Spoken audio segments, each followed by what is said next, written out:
wetin happen for my street 3 days ago on the 3rd of March. One man that they call Fosa Seriba. I sent my daughter may go fetch water for tap early morning. He reached and I go molest my daughter. People for the community, they say I no go fit fight him. They say I no go fit do anything because the papa get money. That made me cry, come outside so. Now food that they cook, they say my husband not get work. They manage our life, they go.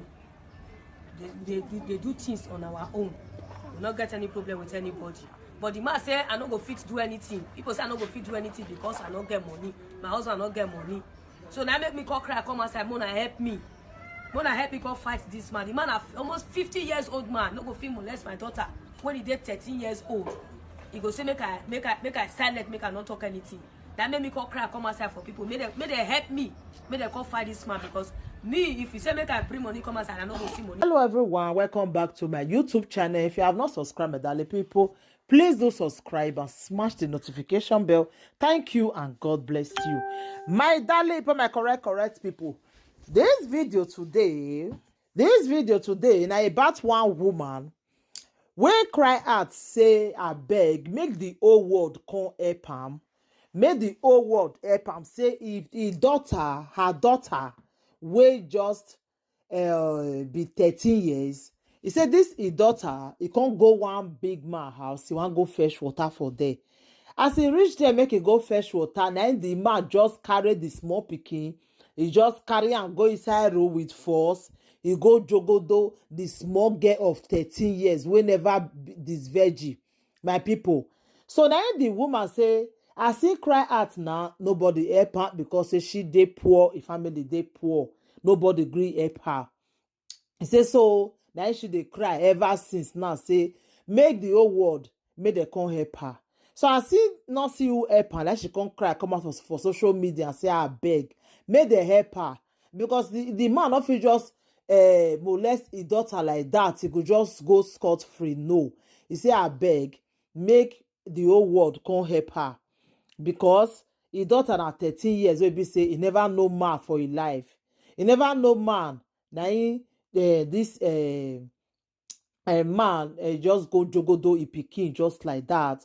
He say so because say he get money now, that they use money they do am. Ovio go now, he not get money, so now so the life just can't be now. Huh? This life not balance, so the life not balance.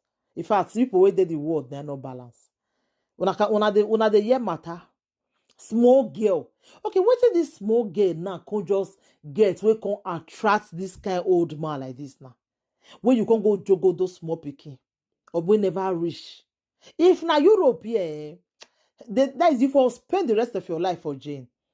You know, say Nigeria, they look down on people anyhow. When they look people say they don't fit talk. Like seriously, can't do one for a year now. Can't do one for a year. Eh? How you go do that kind of thing to the small girl? I just pity for the family, like I pity for the mother. When I just see him, I say no, it's not done. It's not done anywhere. Maybe we see they use our brain now. How God go say forgive you for this thing what you do now? If you get what you they beg God for now, not gonna do one for you now. You say God not treat you well. But what do you do, person? You don't know. It's not good. They are with beg. Ya boy do. Maybe we see the reason things for we go they do sometimes. How you go just carry small girl like that, just carry and go Jogodo and just like that? It's not done. It's not good. Maybe we see the reason. Maybe they use our kanushe sometimes now. Maybe they use our kanushe. Eh? I just pity for the woman just now. When I just see him, I pity for the woman. I pity her. Eh? Why people they wicked like this? Why? Why people they wicked like this? Eh? Wait till this girl now can just like wait till this small pikin just can do now. Wait till mama do now. Small pikin will go fetch water. Is it quick you carry your walking stick take Jogodo am? I beg you. Why people go just the wicked like this? Eh? Okay, now only rich people now will come just they talk for that Africa there. Eh? Small poor people not gonna get voice again now to talk. Una go just do bad to them, they go just keep am. Una know how many people, how many family they pass through this kind thing. Where it be say they no go fit talk come out because of they no get money to take fight the case. Because they no get money. I just happy say social media, where God go bless that man will bring this social media and come out. Because if not be social media, we for not they know wetin dey happen for the world. Oh. We for not they know wetin dey happen for the world at all. If not be social media. If not be social media, we for just they die in silence. Eh? Because if not be social media, now we for not know wetin they do to this woman now. A poor her.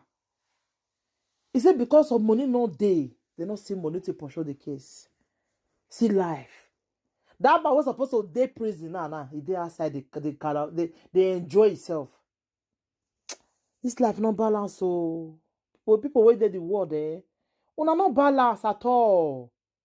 You carry small girl wey mama send message. You carry and go the Jogodo am. Small pikin of 13 years. God. Only God know wetin that small pikin go feel that day. They cry. Why people wicked like this? Why people wicked like this? As the woman even cry out, and I pray we go pray. May they not say same people, may they go pay the woman. Yeah. May they not say people, may they go pay the woman. Because as you see people so, wickedness, not the second of their name. Wickedness. Wickedness. People did this word, sha.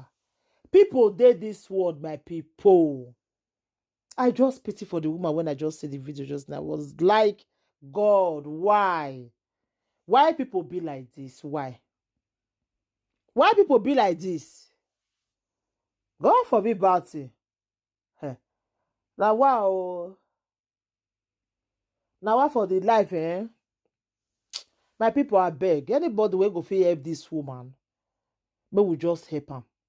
Because if we leave this woman like this, then that's how they'll do the matter kukukere.